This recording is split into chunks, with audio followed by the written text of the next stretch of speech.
Did that help, Tasty? Let me see if that helped. Hello, did that help? And yeah, you're going to have to deal with a little bit of fan in the background. Bingo, that worked. That worked.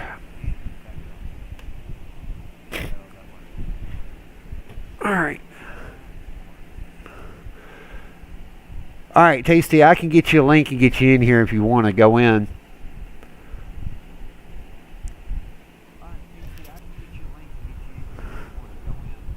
And you gotta understand, I got like a 10 or 15 second delay on this, so yeah.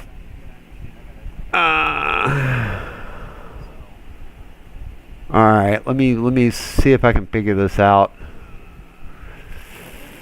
Maybe not. Just tell you what, message me on Discord. Just keep me updated on Discord.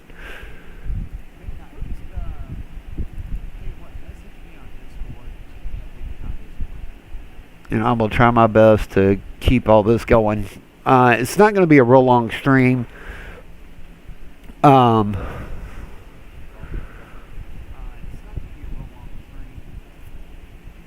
Primarily, I'm not Jared, and I'm not trying to do anything VTW right now.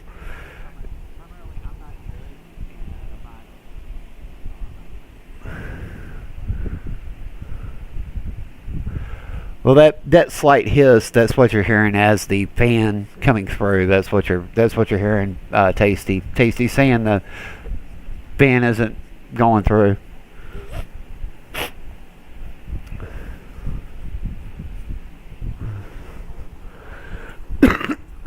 All right, so let's get into the nuts and bolts of this.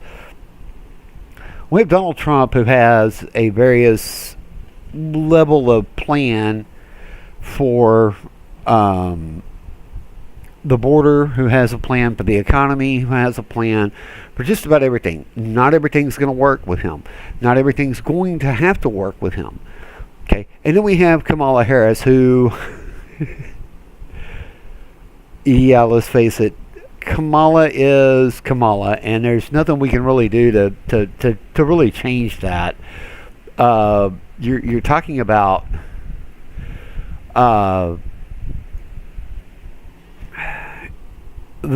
probably one of the worst vice presidents in history, who basically did nothing for 4 years, very little public appearances, made, from what I understand, no trips to the border when she was supposed to be the border czar. Now, how are you going to enact policies over the border when there is no, you've not been to the border to see the border? That's my big case there, is that she never went through the border. She never went to the border. She, may have flown over it. She may have looked at drone footage flying over it. But other than that, we've got just a variety of things going on, and it's kind of, it hurts to think about. People want to put her in office simply because she's been doing nothing for 4 years. Essentially, that is what is going on. Everybody hates Trump. Everybody loved Trump before he became a politician. And Trump is not a true politician. Trump is a president who, for better or worse, just doesn't have any true political experience. He's got negotiating experience. He's got business acumen out the nose. And yeah, those 91 indictments and 31 convictions now really do put a damper on his hopes, because people are leery of electing a convicted felon. Okay, now granted, there's been the rumor mill that, now since the felonies came out, they released the flight logs, and Donald Trump's all over those flight logs from Jeffrey Epstein's island. They have not released the flight logs. The flight logs have not been released from Jeffrey Epstein. So therefore, we really have no understanding of it. Tasty, Trump didn't do it. Yeah, I agree with you, Tasty.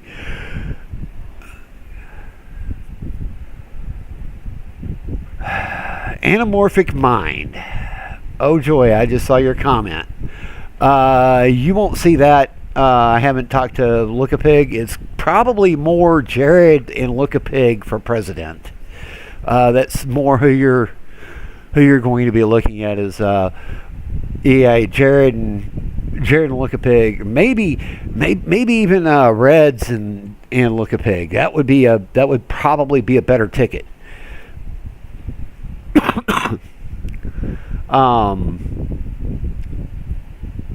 So yeah, it's gonna be one of those things where tonight's gonna be interesting because people love to pick on me on BTW, and I expect no different tonight. All right, so we have somebody with a failed track record in San Francisco as the DA, as a state's attorney. We have a party that is looking at, well, let's not keep the criminals in jail. Jail doesn't do anything other than harden them. If we'd actually just keep them there, we wouldn't have a problem with it. Okay.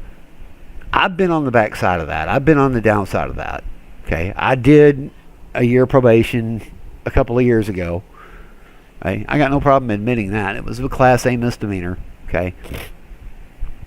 What I did isn't relevant to the conversation because, I didn't get charged with a felony. I got charged with Class A maximum misdemeanor in the state of Texas, but yeah.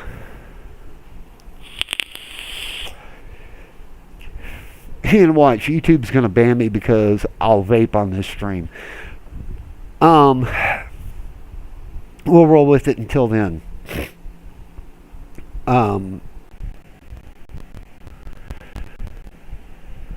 Alright. See, is it back? Sorry about that. I think it's back. I'm hoping it's back. Tasty, am I back? Let's see if it went live again because it showed me offline for a second. It's probably when I vaped. Oh well. Guess I'll have to duck.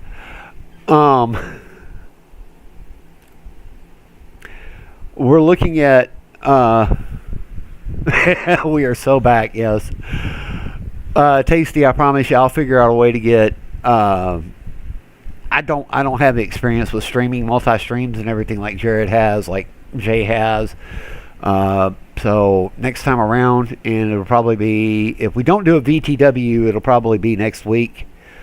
That we'll probably get together again and do this again and talk a little more. But I want to see if Kamala Harris actually goes out and appears in public other than the disastrous interview she gave on CNN. I want to see if she can put something together that's far better than what she did for CNN. What she did on CNN was it wasn't quite as bad, but it was still a disaster. But it was bad enough that she almost looked like she was lost. She almost looked at, she says some really kind of kooky things, things that scared me. You guys, none of us are really old enough, those of us who are 50 and older, just a little bit older than 50, 54, 55. We're not old enough to remember when under Nixon initiated price controls to combat inflation, and it failed miserably. We went through the end of Nixon, through all of Ford with inflation. It was bad. It was bad trying to get a family together. Now, some of what Carter did helped, but it didn't end the inflation. We were facing, federal interest rates at 28%, over 28% in some cases. You're talking about You're talking about a situation where we can't afford to buy a house. Okay? We can barely afford the rents, a lot of us. Okay? You want to talk about my situation? Where I'm at, I can barely afford the rent. My wife is working full time, and I'm working full time. So it really is getting bad. It really is. It's getting bad where the Democrats don't care about the lower income as long as we vote Democrat. So they'll promise anything and everything they can. And I agree with you, Tasty. The housing market is fucked. Okay. But these Democrats are out there promising anything and everything. Now, not many of you have ever heard of Charles Tyler, okay, or Alexander Tyler. Now, he was a 17th century historian, and he did study and did write very pro monarchy and monarchist stylings.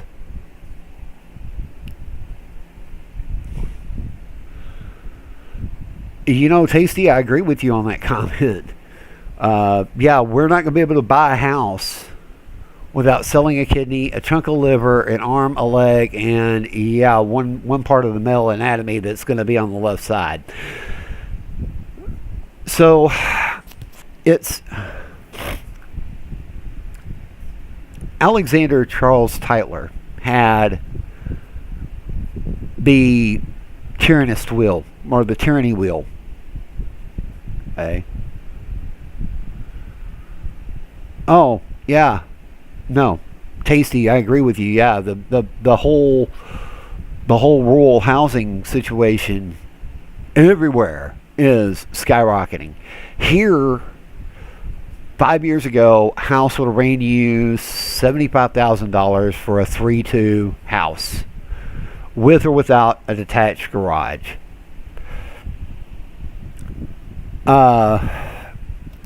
Hang on a second. But yeah, I had to duck that because I don't want to get put on pause again by YouTube. Yeah, but we're in this situation where there is a wheel effect to this going on. Now, Alexander Charles Tyler had this wheel effect. Tyranny to democracy. Democracy to dependency. Or no, let's see, what was it? It was tyranny to democracy. Democracy to complacency. Complacency to dependency. Dependency to slavery. Slavery to tyranny. Tyranny back to democracy. It's a circular wheel. He said that no democracy has stood for more than 200 years. Now, he wrote this in the 1700s before the American Revolution. He wrote this before we went to war with Britain. He died before we went to Britain. But here we are. We are 200 years. We are well into 200 years now. I would say 225 years is well into 200 years. You know, or better. We're coming up on, 250 years of American independence. And what have we gotten ourselves into? We have become dependent.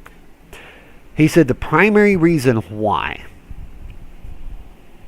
dependency is so bad is that it develops slavery of the mind.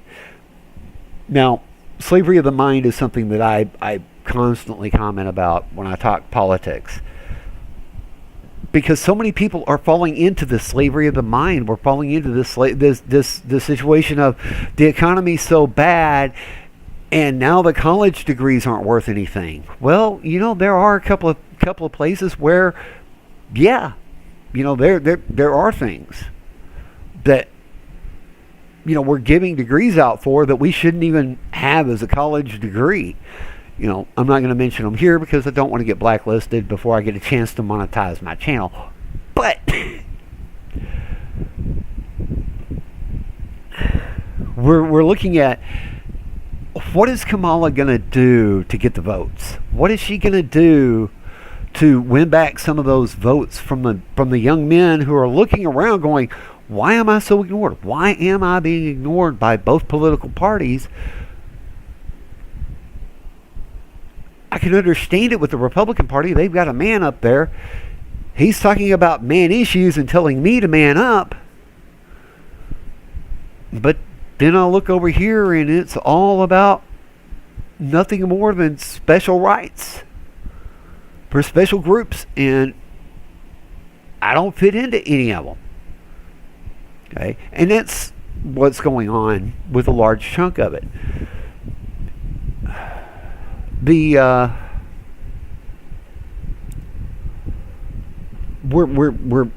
entering into a phase where the federal government has already made one mistake. We gave money during the pandemic. Okay, we gave the stimulus checks. Okay, I took it. Everybody took it. We really didn't have a choice. It pretty much got thrown into our laps. Yeah, it's one of those. Okay, we deal with a really interesting situation when we deal with all of this, giving away money, because Tyler had it right. Tyler said that democracy only works until we figure out that we can vote ourselves money from the public coffer. Till we can vote ourselves the egress of the public coffer. Now, a lot of our economy, a lot of our social programs aren't set up to be out of the public coffer, meaning they don't come directly out of the income tax that funds the government. It comes from specialized taxes that have, for the better or worse, become permanent taxes. FICA, Medicare, Medicaid, Social Security, all of that good stuff that gets taken out of your check, and it's the upfront taxes before you even pay your income tax. So when we talk about voting out of the public coffer, we're talking about voting out of the income tax money. And that's exactly what we did with the stimulus checks. That is exactly what we did. We voted out of the public coffer. Okay?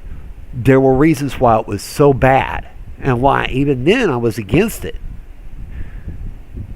It was like, hey, if you want to give me a tax break in 3 to 5 years because I don't take this money, great. But I didn't get a choice. I got that money shoved down my throat at the tax office, and it was just more or less, you just got to take it. Okay? You got to take it. So where do we go from here? Well, we look at the two candidates now. Okay, we'll look at Donald Trump, who, for better or worse, had a fairly good run early on in his presidency, and then got hit with a pandemic.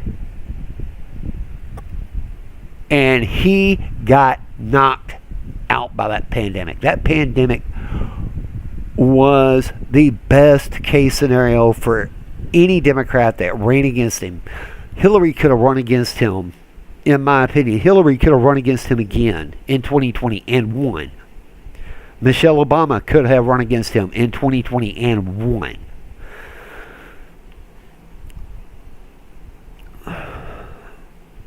Now, a lot of these jobs that are coming back, hey, because I've seen numbers both sides, okay? And let's talk about the jobs numbers for a second here, okay? Because a lot of these jobs look like they're look like they're pandemic recovery jobs to an extent, okay? And the numbers go out only so far before you start seeing new new jobs being created. Now, I'm being told that the number of new jobs have expanded beyond what were created under Trump. Okay, well, that would be nice if I could actually see the sources for those numbers, but every time I look for them, I've yet to find them. I keep seeing recovery jobs, but I don't see any jobs being created beyond the recovery jobs. What I'm seeing is these companies either hiring new people to replace people who retired during the pandemic, during the shutdown, or people coming back to work after the fears of the pandemic were over with. Yes, there's been a little bit more, but you're looking at the number of job losses going on right now. You're looking at just in California, where people are starting to lose their jobs hand over fist because $20 an hour is kind of hard to pay for right now. If nobody's noticed, we're in the middle of a recession. Nobody can afford to lose their job, number one. But number two, can the employers afford to pay you this massive pay raise in the middle of a recession? You can't do it. Okay? So, as California goes, the rest of the nation doesn't need to go with you. You're losing jobs. You're losing the lowest end jobs out there, which means that unless people get lucky enough to get hired into a non-skilled position for a manufacturing company and get promoted because they develop skill sets along the way to get promoted, and not just bounce around from, burger flipper to burger flipper, pizza delivery guy to pizza delivery guy. Hey, I was that pizza delivery guy. Hey, I was that pizza delivery guy for a good long while. Even when I was a minister, I was still delivering pizzas to supplement my income. I wasn't making a whole lot as a church minister. I didn't make a whole lot as a church minister. The church that I was at was supposed to supply me a house, but because of certain situations prior to me coming in and becoming that minister, I wasn't able to get the house because the previous minister's wife was still living there because there were promises made. I didn't mind so much. I enjoyed my freedom. I enjoyed being able to come in on a Tuesday night, spend the night in my office, wake up Wednesday, go over to the local truck stop, have a shave and a shower, put on my suit and tie, and go work at the church office Wednesday morning, and then go, do church services, Wednesday night, and then turn around and go to, do it all again Sunday. I enjoyed that. I enjoyed staying in hotels at various points in times just to get away from, my life at home. It was the whole reason for me becoming a minister, but it was still at the same time very difficult. But that was back in the early 90s. That was, 90, 94, 95, back when that was going on. Fortunately, I've left the ministry, joined the Navy after that. So yeah, but we're now looking at a situation of who do we have to elect? Who is going to be the best? Okay. Well, I kind of look at it like this. Not since President Johnson have we had a president pull out of the presidential race prior to the election, prior to anything going on. And Johnson pulled out prior to the debates and all of that. It wasn't he had one bad debate against, Nixon or Goldwater or whoever. It was he pulled out. He knew from the powers that be in the Democratic Party that he wasn't going to win it. That's the reason why Johnson said, if nominated, I will not run. If elected, I will not serve. Okay. LBJ was very smart about it. And yes, it's shady that Joe pulled out completely. And I agree with you, Tasty, because we've never had a presidential candidate pull out this late, at that latest stage in the elections where he had already won the presumptive nominee. He was going to be the presidential nominee had he made it to the Democratic National Convention. Is Trump the better choice between Biden and Trump? Yeah, Trump is the better choice. Is he the better choice between Trump and Kamala? Yes, he's a better choice. Should he have been the choice? Is the question I'm now going to pose. Should Trump have been the Republican choice? Should it be Donald J. Trump instead of DJT Jr.? Or, even better, should it have been Ivanka? Given everything that's going on in the world, we got China chomping at the bit to get to Taiwan. We got North Koreans in Ukraine. We've got the shit show that is Israel right now. And I'm not saying I'm not supporting Israel, because I am. I'm wanting them to kick Hamas out of Gaza. And until Egypt, Gaza is your problem now. We solved the terrorism side of it. You get in there and fix the rest of it.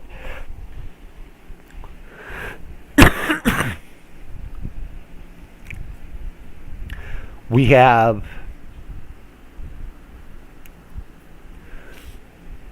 Taiwan looking, west, going, okay, when is China coming? And yeah, it's getting there. Okay.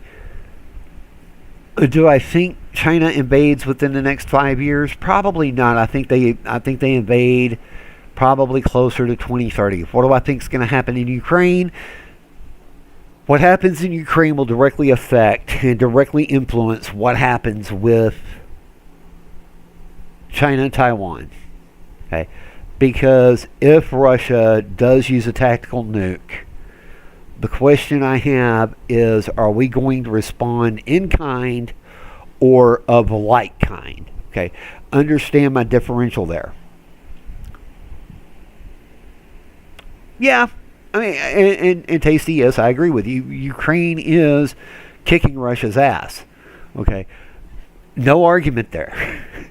None whatsoever. Where we're at and what we're doing with Ukraine, are we really set up to watch it go down where Russia feels it no longer has any other course of action in the war other than to use a tactical nuke? Because Ukraine has already invaded Russia, okay, which is something they really shouldn't have done, but they did it, and I understand the idea behind it. I understand the tactic behind it. It is, and Tasty, you're right. Strategically speaking, yes. A tactical nuke is the worst decision from any angle. But you got to realize we're dealing with somebody who thinks there is a worst case scenario than the worst case scenario in Vladimir Putin. We really are. Now, I got one thing to touch on before I close this out. But I'm going to finish up with Ukraine. What I think Donald J. Trump's going to do with it if he's elected, what Kamala Harris is going to do if she's elected. I think Kamala Harris is going to continue to send money and funds and ammunition and older resources so that we can build new resources here, replenish our own supply out of what we deplete by giving it to Ukraine. I think Donald J. Trump follows that pattern.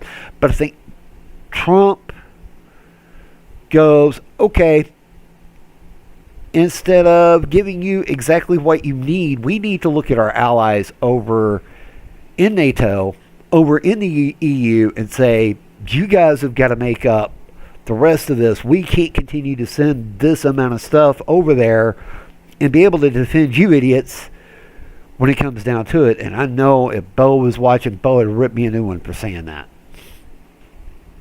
I think Kamala Harris continues to send money and financial aid both to Israel and to Ukraine.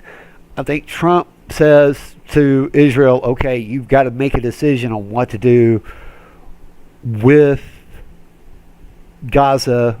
Are you going to keep it? Are you going to give it back to the Palestinians? You're going to have a built-in power vacuum right there in Gaza. I think Kamala Harris continues to tell Israel, do what you want, do what you will. I think Donald J. Trump tells Israel, look, you'd already given it to the Palestinians. Leave it with the Palestinians, but tell Egypt, it's your sweetheart now. You helped create this. You got to fix it.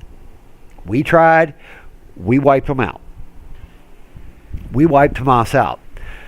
And I think part of that is because Trump and Harris both know that they have Hezbollah in Jordan and to the north and to the west.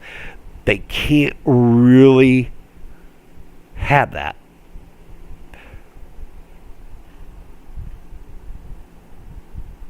Looking at the other things, oh joy.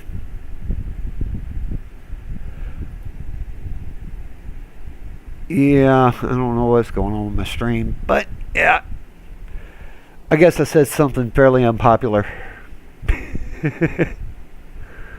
But yeah, I got to notice I wasn't connected anymore. So yep, that's pretty much how to do it. So basically looking at it strategically to keep us out of war, to keep us to get this economy kick-started again, I'm going to trust the businessmen. I'm going to trust a tough negotiator. I'm not going to trust Kamala Harris simply because I don't think she has the acumen or the understanding of how to deal with stuff bureaucratically. She may be a bureaucrat, but she's used to having all the power. Trump at least knows when he's got all the power, he's got all the negotiating tools, and he can offer leeways. I don't think Harris is going to be able to do that. I don't think I've never seen anything out of her career to ever say, I can do that. I can offer compromise where there shouldn't be any compromise and make it look like it's a win for them when I make that compromise. I think Trump really has that over her, both here at home and abroad. I think that he just beats her in that format. Now, hey Tasty, here's one question for you, and I'll wait it out for you. But did you hear what England's top law enforcement officer said about internet postings in American citizens?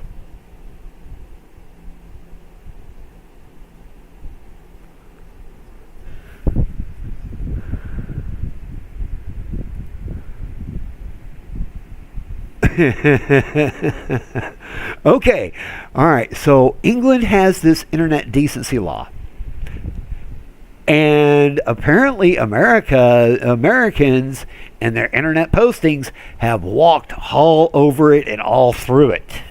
Okay, now this is the same one that got oh good lord, Count Dankula. This is the same law that got Dankula arrested for his pug. Okay, if you don't know, look up Count Dankula and his pug. I'm going to say it was hilarious to see. It was a great meme.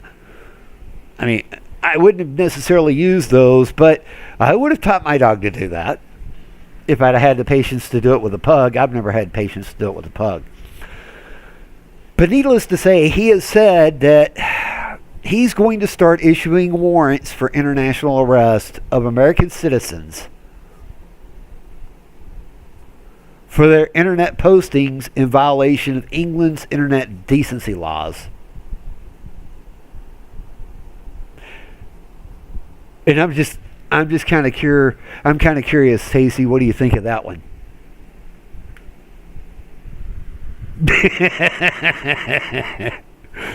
You know, I think we already fought a war with Britain, and didn't we send them packing? You know, yeah, they did. They did turn it around on us in 1812. It was kind of a tie, but they didn't get to keep any of our land, but we got a little bit of theirs. I'm just saying, you know, we won a whole lot in the first one, and we won a little bit in the second one. But like I said, the second one was more of a tie than an actual win. But yeah, we actually, you know, it's listed as a win for us. Yep. Oh, I meant to ask you, did you see some of the videos coming out of the electrified wallets?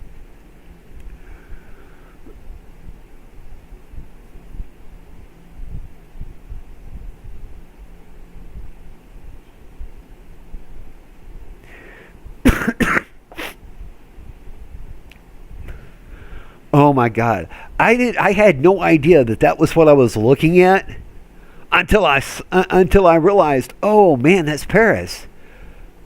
Dude, man, who in the heck would be smart enough? Oh, it was the Americans. Okay, that answers that. You know, I mean, but here's the really funny thing is that you know, it was Florida man in a lab coat that came up with that, because when the NASCAR fans wrote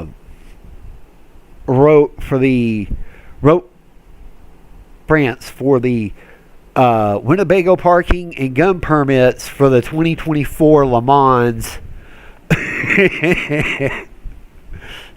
If you didn't see that one, dear France, I would like to reserve Winnebago parking for next year's Le Mans car race.